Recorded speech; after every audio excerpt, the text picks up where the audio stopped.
Hello, good afternoon po. Good afternoon sa inyong lahat. Ngayon pong araw mga kabayan, meron lang po akong isi-share sa inyo na yung mga dahilan kung bakit hindi po umaandar yung ating electric fan. Meron po tayong tinatawag ditong capacitor. Ito po yung capacitor. Meron po tayong shafting, ito stator. Ito po na yung ating bushing. Ito naman po yung ating ito po yung takip ng ating motor. Kinuha ko po muna sandali. Ito po, ito nakita niyo po ba itong, ito po yung bushing, magkasama po ito. Nakapasok po yan dito sa, yan ganyan. Doon po sa loob nito, meron po ditong foam. Doon po natin ilalagay yung ating oil. Para po maging madulas yung pag-ikot po nitong ating shafting. Dito naman po nakakabit yung ating LEC. Ito po, dito po siya nakakabit. Ito po yung likod, ito po yung harap. Ngayon, ito naman po yung ating motor. Ito po yung nasa loob nito pong ating nasa loob po nitong case na to. Yan po yung sa kanyang winding sa loob. Hindi ko na po tinanggal kasi mayroong tornilyong mahigpit ng tanggalin, kaya hindi ko na siya natanggal. Mamaya po susubukan ko po siyang tanggalin kung matatanggal po natin isang tornilyo rito na mahigpit na po.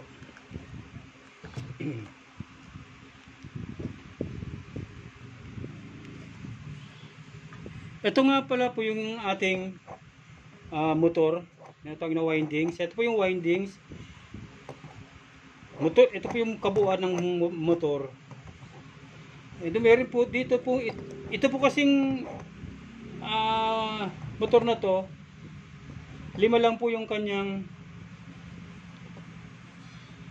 wire. Ang kadalasan po nito ay 6 po ang wire. 2 po sa capacitor at 3 sa speed niya, 1 common. Ang common po nito ay ito, kulay green. At ito naman po yung kinakabitan ng ating capacitor. Ito pong kulay yellow. Yan. Ito po yung ating common. Ito naman po yung ating speed, yung 3 na to. Ito po kasing motor na to, may diferensya na po.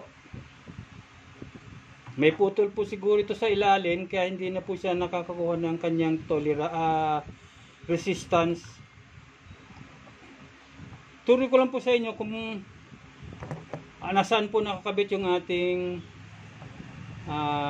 fuse. Ito po yung ating fuse, tinatawag na thermal fuse. Ito po siya. Ayan. Yan po yung thermal fuse. Meron din po tayong cords. Ito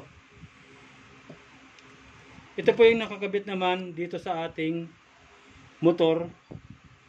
Saka dito sa ating switch.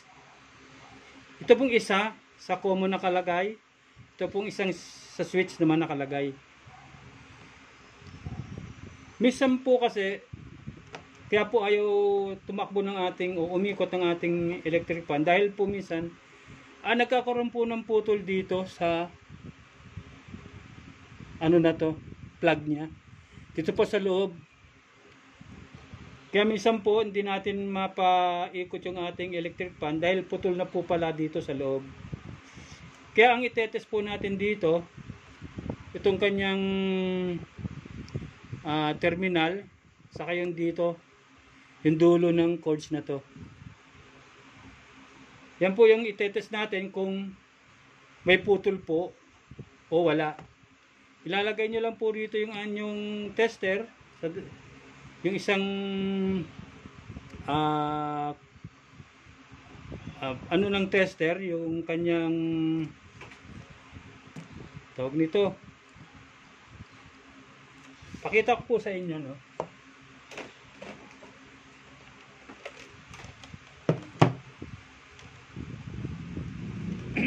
Ito po yung dulo ng tester.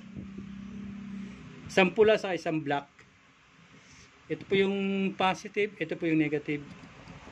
Ngayon po, ganito lang po yung pag-test nitong ating cords, kung meron siyang putol o wala. Ilagay nyo lang po ito sa dyan. Dapat po makadikit na dyan sa dalawa para isahan lang po yung ating pag-test. Yan. Ngayon po, nakita nyo itong dulo ng wire na to. Ilagay po natin sa isang wire. Lagay lang po natin ito sa ating tinatawag na tester, itong analog tester. Ilagay nyo lang po sa times 1 or times 10. Ako po kasi nilalagay ko po sa times 10.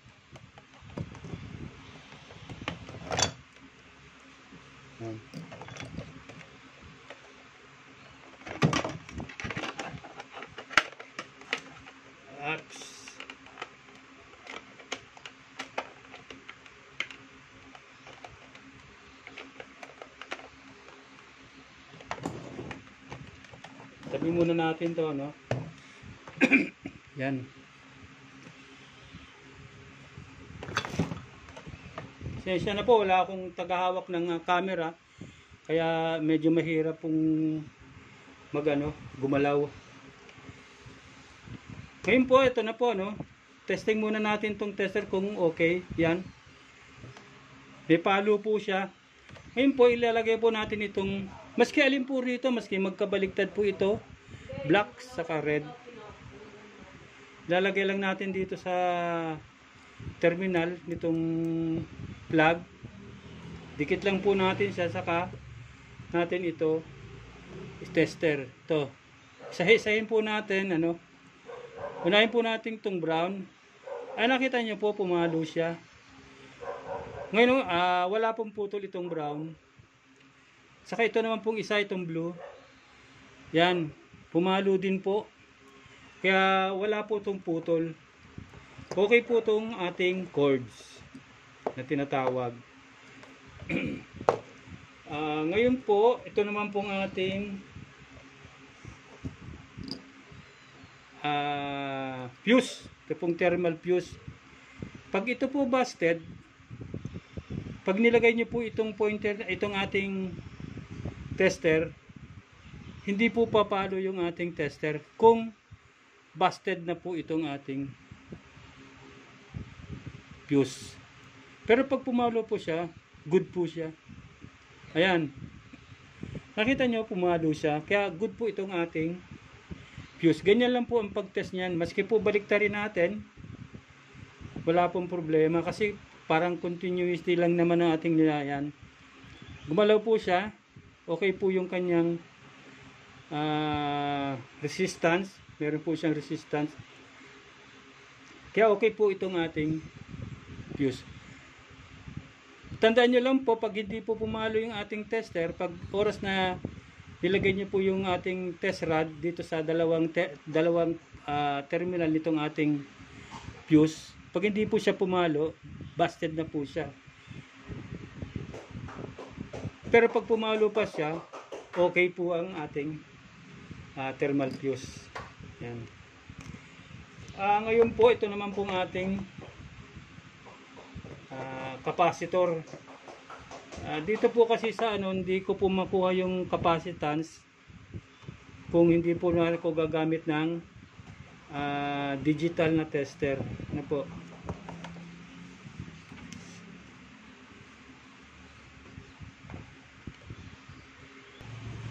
Ayan, kabayan, guys. Ito na yung aking digital na tester. Ilalagay lang po natin siya dito sa ating capacitance. Select po natin yung capacity. Ito po yung ohms. Ito naman po yung ating continuity. At ito po yung ating pag-test ng diode. Ngayon, ito po yung ating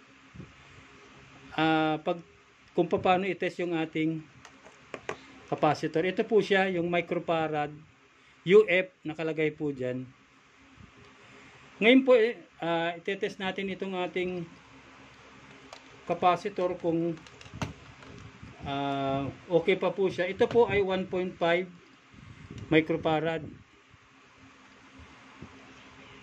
Pares din po ng pag-test sa iba nating ilalagay lang po natin itong ating test rod sa dulo nitong ating capacitor. Ayan, hintayin na po natin siya magka-reading yan. Ayan po, nakita nyo, 1.0 na lang siya. Pag ganito po yung ating pag ganito po ang ating capacitor, kabayan, wala na po siya. Mapapaikot niya po yung ating electric fan pero mahina na po. Yung speed 1 po saka speed 3 halos magkapares na lang po ang ikot yan. Pag ganito po ang ating nakuhang reading sa ating capacitor. Yung capacitance niya po is 1.065 na lang. Wala na po sa kanyang tamang capacitance na 1.5. Dapat po 1.5 pa siya o 1.4. Yan, maganda pa po yung ating capacitor. Pero sa itong pag-reading natin ngayon, sa nakuha nating resistance sa kanya, wala na po siyang, pag ganyan pong nakuha nyo, ang resistance ganyan, palitan nyo na po ang itong ating capacitor. Yan po. Dito naman po sa ating dito po sa ating motor, meron po siyang 5 wire. Limang wire. Yung isa po nito ay sa ating ito pong kulay green ay ito po ang tinatawag nating common. Ito naman pong dilaw na to, ito po yung nilalagyan ng ating capacitor. Dito po, pwede nyo pong ilagay yung capacitor dito sa ating yellow na to, at saka dito po sa green sa ating common.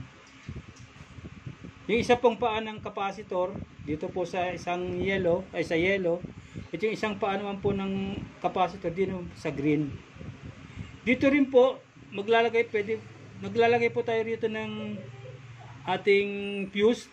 Pwede po dito ilagay yung fuse kasi ito pong ganitong klase ng ating ito po yung mga napalitan na, yung mga bagong bili na. Wala po siyang fuse. Hindi po nilalagyan ng fuse ng gumawa. Kaya po siya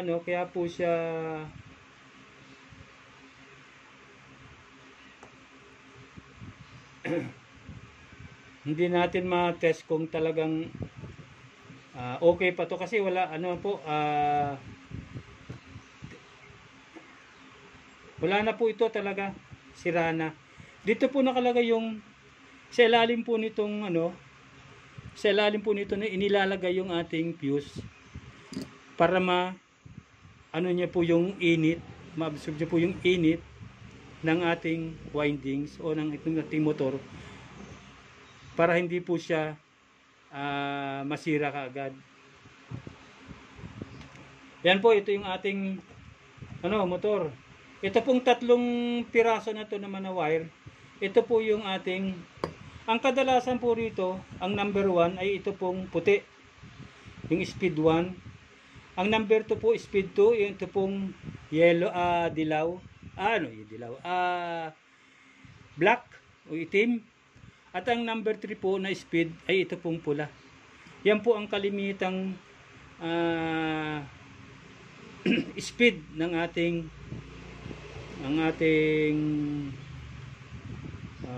motor.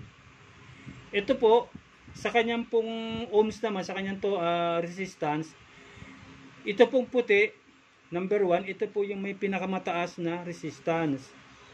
Kung alin po kasi dito yung mataas na resistance, siya po ang number 1. Tapos yung pong sumunod na mataas, yung sumunod na sumunod na mababa dito sa kulay puti na to, sa ating speed number 1, ito pong black, mas mababa po ang resistance niya kaysa rito sa white.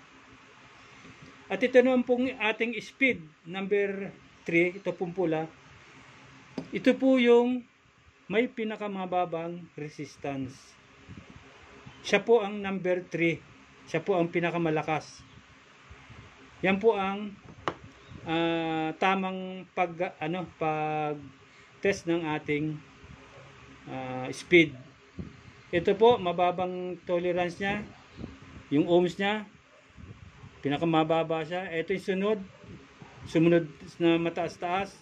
At ang pinakamataas po, itong kulay puti, yun po ang number 1. Ano po?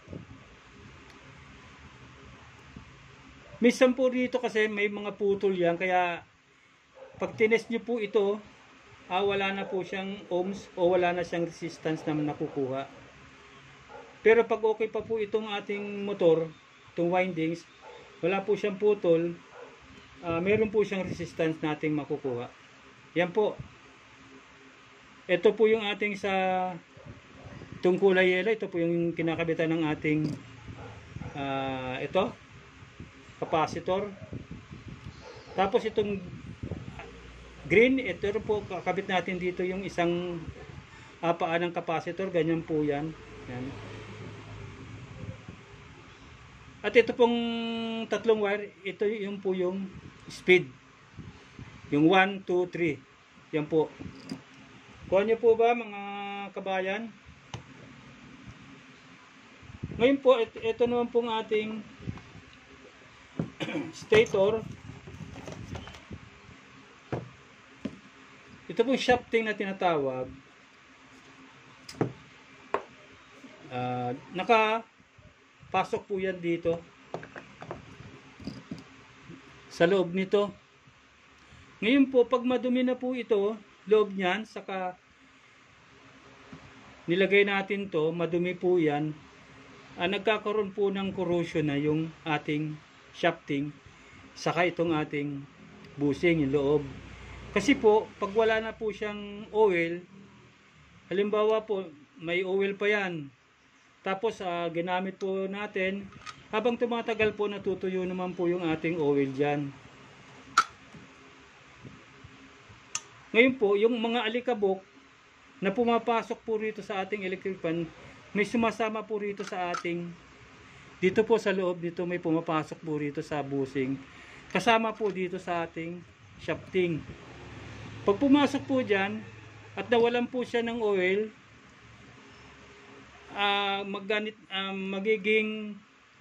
magkakaroon po ng corrosion yung loob niyan, magiging maganit na po siyang iikot.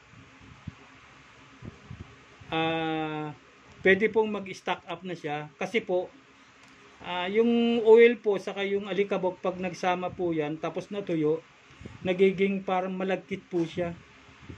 Kaya nadidikit niya yung bushing saka itong ating shafting. Yan. Kaya yan, nililinisin natin yan, guys, kabayan. Ito, nililinis yan. Lilihahin nyo, parang kumintab uli siya na makintab. Yung lumabas yung pagka-stainless niya. Yan.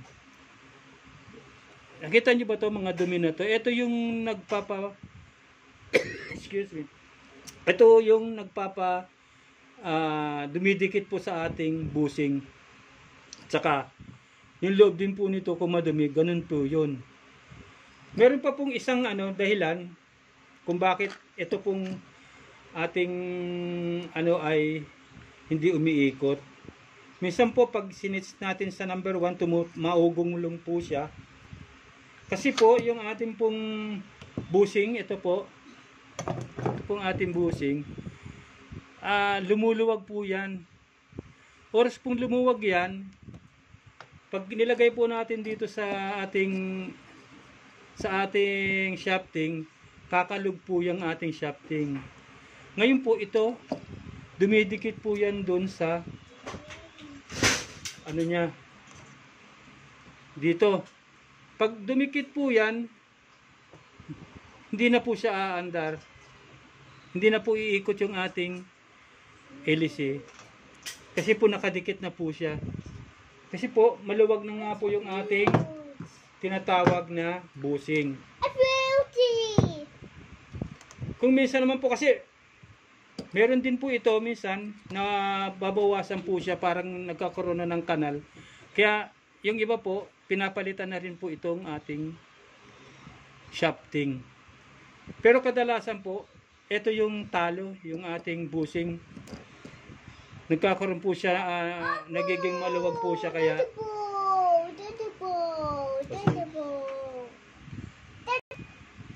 ayan ano. Ito po yung dahilan kung bakit ayaw nitong umikot. Isa po pala sa dahilan kung bakit ayaw pong umikot ng ating hélice o ng electric fan. Dito po nakakabit yung ating hélice, no? Dito. Pag umikot po to, iikot din yung ating hélice. Kaya pag hindi po to umikot, wala. Hindi rin po iikot yung hélice. Kaya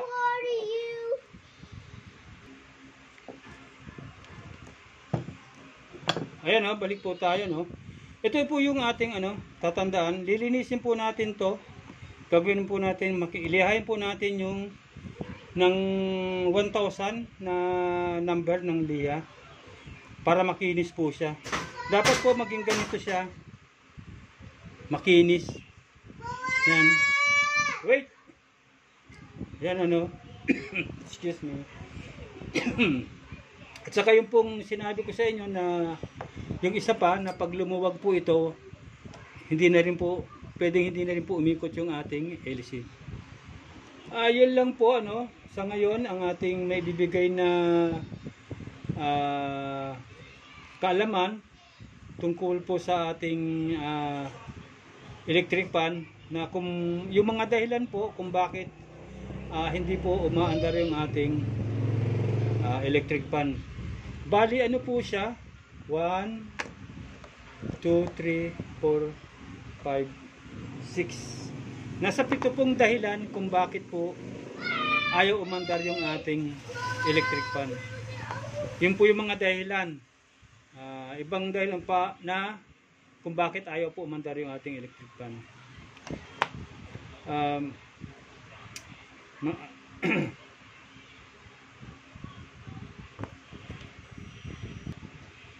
Maraming salamat po sa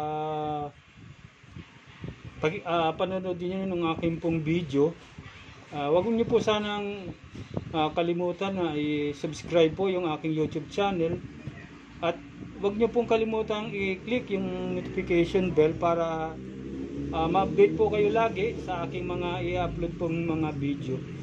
Ang aking pong video ay more on tutorial, pero rin po ako minsan, kaya lang po hindi ko pa na i-upload yung aking mga vlog na iba.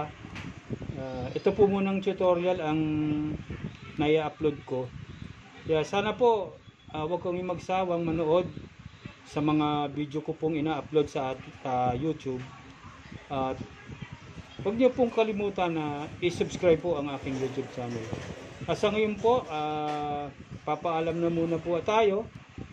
Sa muli po natin pagkikita o sa muli pong video na aking i-upload. Maraming salamat po at magandang araw po sa ating lahat. God bless us and more power po sa inyo. Bye-bye muna.